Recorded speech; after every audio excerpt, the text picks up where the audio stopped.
Ça m'arrive d'être témoin de conflits, de tensions entre deux personnes, entre plusieurs personnes, et on voit souvent ça au sein de la famille. Alors quand on est de l'extérieur, ça paraît assez simple parce que on voit une réalité et on voit deux points de vue mais qui sont radicalement l'opposé. On se dit mais c'est pas la même histoire. Et on aurait presque envie de dire mais écoutez-vous, c'est simple, si vous prenez le temps de vous écouter, vous allez trouver une solution. Ça c'est de l'extérieur.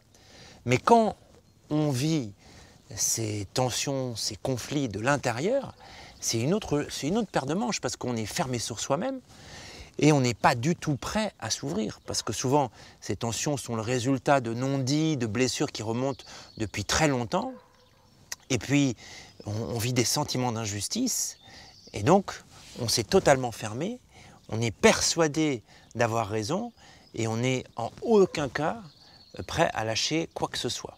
Alors je vais quand même vous proposer une clé redoutable, parce qu'elle fonctionne extrêmement bien, pour peu que vous soyez prêt à faire un pas, et ça je sais que ça concerne peu de personnes, mais même si ça n'en concernait qu'une, ça vaut le coup de l'aborder et d'en parler, parce que c'est un chemin de travail personnel qui est vraiment incroyable.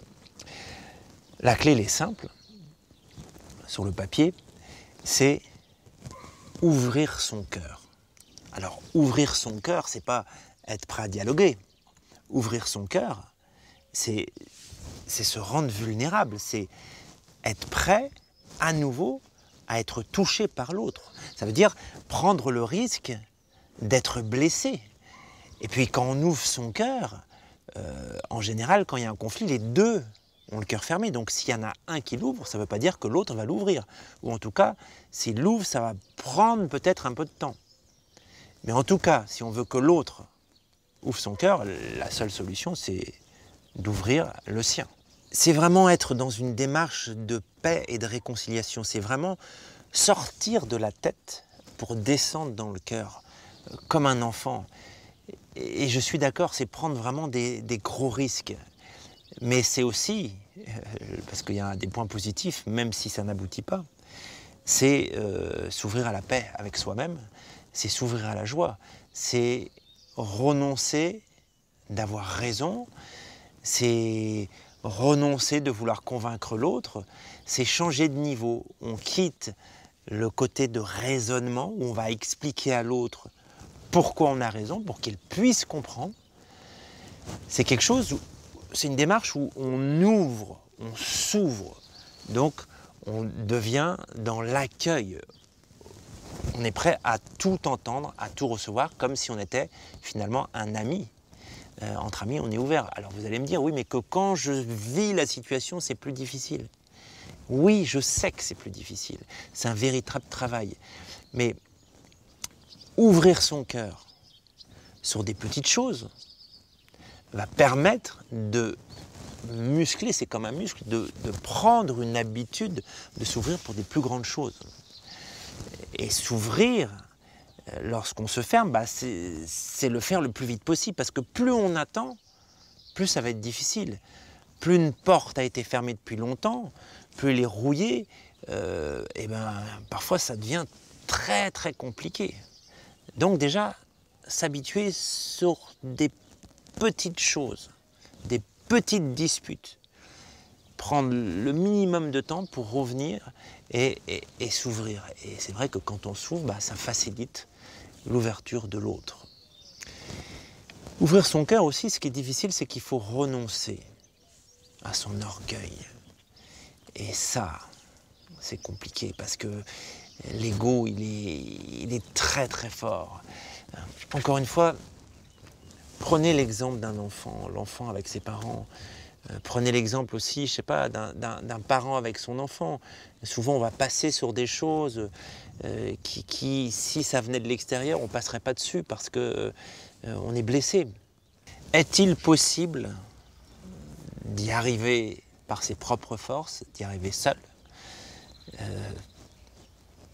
Moi, je pense que non. En tout cas, moi, je n'y suis pas arrivé seul. C'est-à-dire que c'est tout d'un coup, dans ce désir d'ouvrir mon cœur, il y a une compréhension, il y a une illumination, il y a une grâce que j'ai reçue qui m'a permis de considérer ce point de vue dont je vous parle et de pouvoir le mettre en pratique dans plusieurs situations.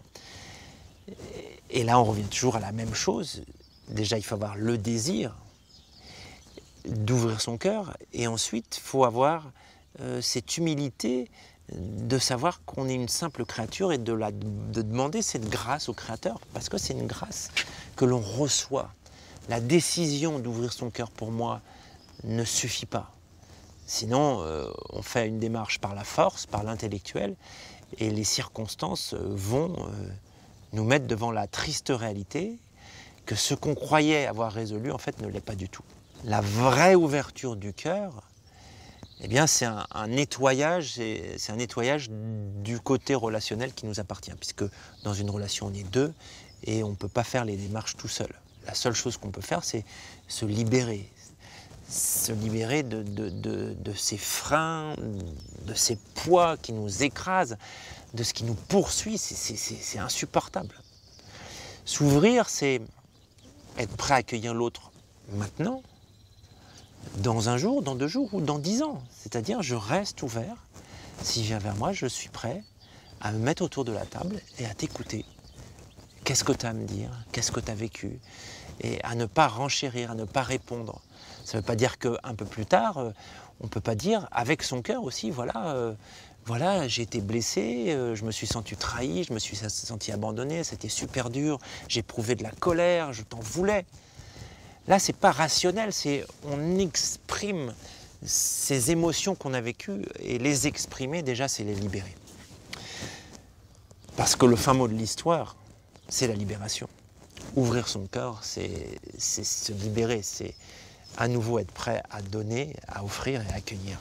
Alors sur ce chemin, peut-être de la réconciliation, en tout cas de l'ouverture du cœur, de la liberté, de la légèreté du cœur.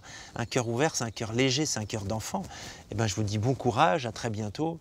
J'ai confiance en vous et que Dieu vous bénisse.